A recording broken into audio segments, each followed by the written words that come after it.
Hi and good morning. I am going to do about a half-hour session today on how to use grant databases to find funding opportunities. My name is Jamie Bloss and I am the research librarian at Lapis Library. My email, as you can see, is blossj19@ecu.edu if you have any questions after the presentation.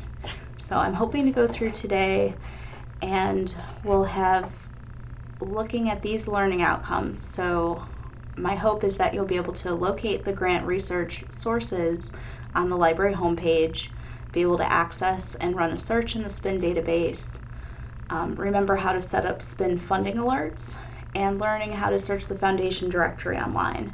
So those are the learning goals for today, and then after I finish this brief lecture, hopefully you'll have some time to go out to the SPIN database and run some searches of your own. So the SPIN database is the Sponsored Programs Information Network. It contains over 40,000 grant opportunities from over 10,000 sponsors. So you can access the funding information online from any browser, organize grant information in one convenient place, gain access to a keyword list, and allowing for greater flexibility in your searches, and quickly locate limited submission opportunities with federal or non-federal programs and all types of funding information, including federal business opportunities. The Foundation Directory Online supports multiple research clusters. There are different types of research, and they have information there on over 100,000 foundations, corporate giving programs, and grant-making public charities. So these both can work hand in hand for you to locate funders and find information about grant opportunities. So I've got a bunch of links here, and I'll definitely send this out to Dr. Surkar for you. But if you basically go to the library's homepage, you'll be able to get the link to these different databases. We also have a research grants LibGuide that you can access with information about all these different resources. All right, so first we're going to go to SPIN to search, and I'll show you how to enter SPIN from the ECU website. So our Health Science Library's website is HSL for healthsciencelibrary.ecu.edu, and then you'll go into the database listing here. You can set up an account in SPIN if you'd like, but it's not actually needed to search the database. All you have to do is go to this database list and click on SPIN, and you can run searches. But if you'd like to get emailed opportunities with your keywords emailed to you, then you would want to request for an account. So you would click on Create New Account once you go in. Your username can be anything, but it has to be attached to an ECU email, and then we at the library will actually validate your account within 24 to 48 hours. So there's different ways of searching, and I will show you that in a second. You can do a text search, a keyword search, and advanced search. I'll show you all of those different ones. There are also a couple of different ways that you can filter here. The new modified opportunities is the search for opportunities over the past 7 days. Impending deadlines is a search for the opportunities with deadlines in the next 8 weeks or with open deadlines.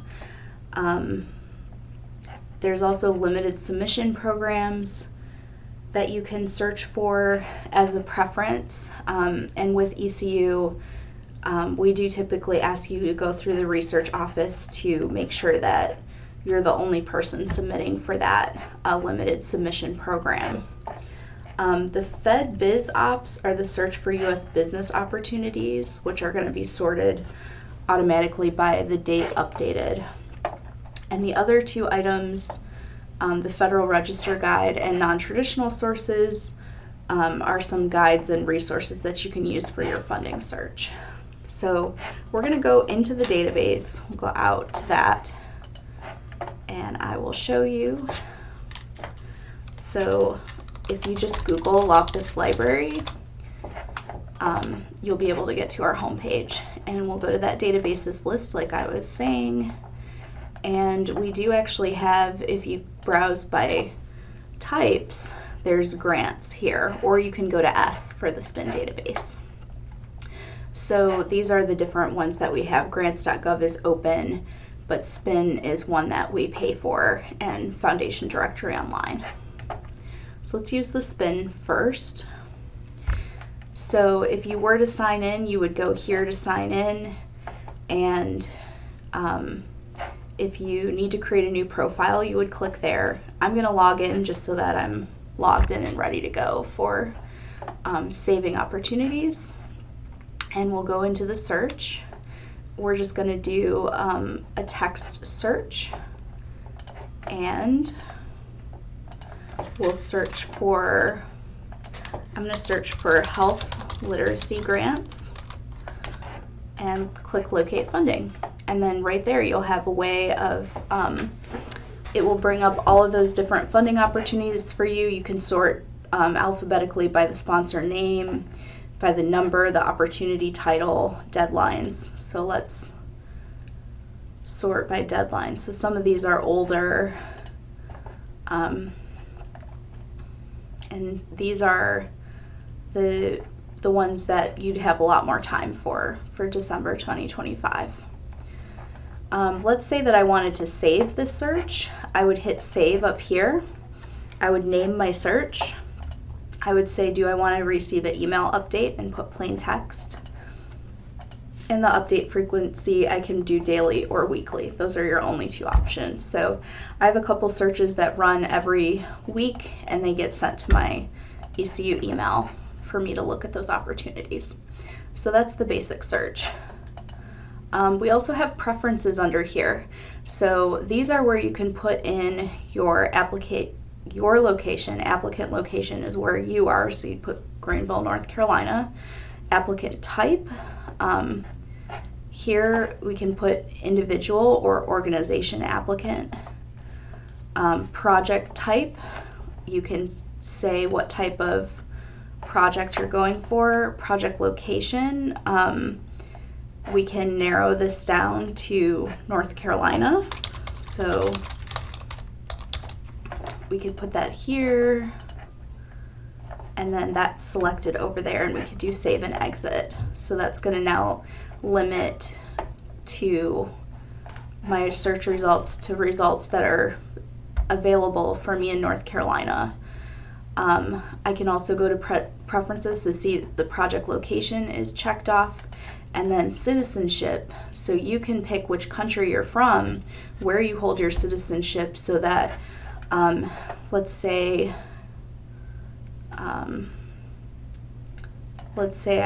I was originally from Ukraine.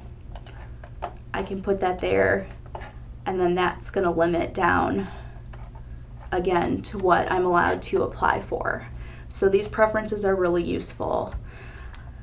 I can also limit to U.S. federal opportunities or limited submission opportunities. I could say that I want to exclude that. I could say opportunities that have no future deadlines, I could exclude those. So there's a lot of different preferences you can play around with in SPIN. So that is pretty much the SPIN database. I would say, unlike searching in the other databases that we have at the library, maybe keep your keywords to like a few phrases. One thing I've looked for in the past was funding for virtual reality. So just using the quotation and then and putting the phrase in there. And then these are the ones that come up that have to do with virtual reality. So there's 25 results. So I'm going to go on to the next database, but I want you to be able to take some time, go into the SPIN database, whether you have an account or not yet.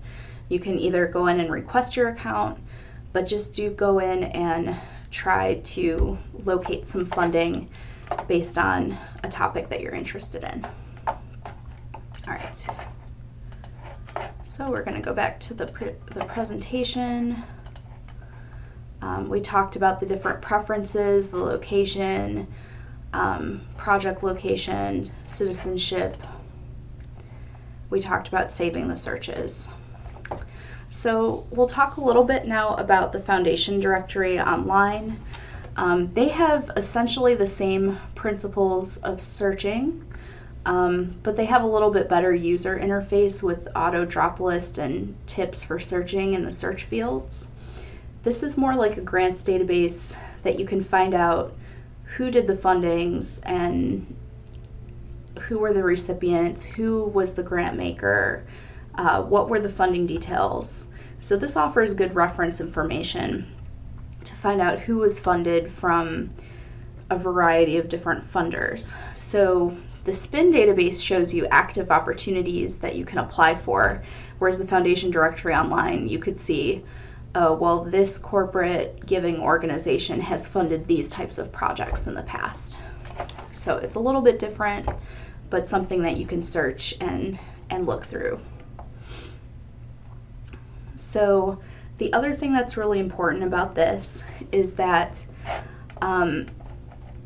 ECU does want to keep track of who is reaching out to corporate and foundation for grants to make sure, in some cases we might already have a relationship with a corporate or giver or a particular foundation. So definitely before you apply, reach out to ECU _CFR at ecu.edu to say, hey, I'm interested in applying for this grant. Do you have any information about that person? Has somebody else already applied for it? So that's the one thing with the corporate and foundational giving when you're applying for grants. So this is where you can search.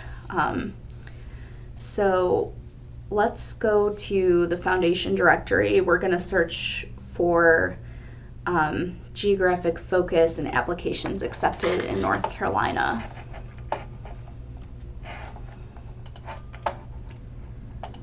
So just like before, this time I'm going to go to hsl.ecu.edu to access.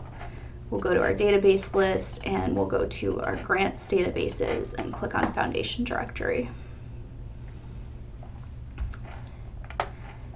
And we'll go to the advanced search and filters and the geographic focus where the funding will be used. I'm going to put North Carolina again.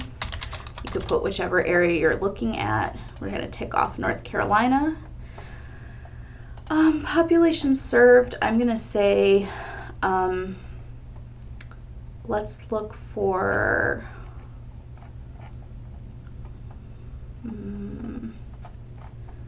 doesn't really have, we'll do Latin American descent, so we'll just check off all these. And I'm going to look for health literacy again.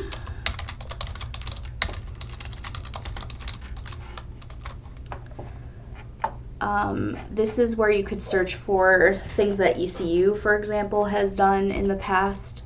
This is the location of the grant maker or who received it, and someone serving in a particular organization. I'm going to exclude U.S. federal funders because we've already looked at some from the other database. We'll include grants to individuals just in case. And then this, we're good here. So then we'll search. All right, so this is what we get back. You'll see these are the grants right here.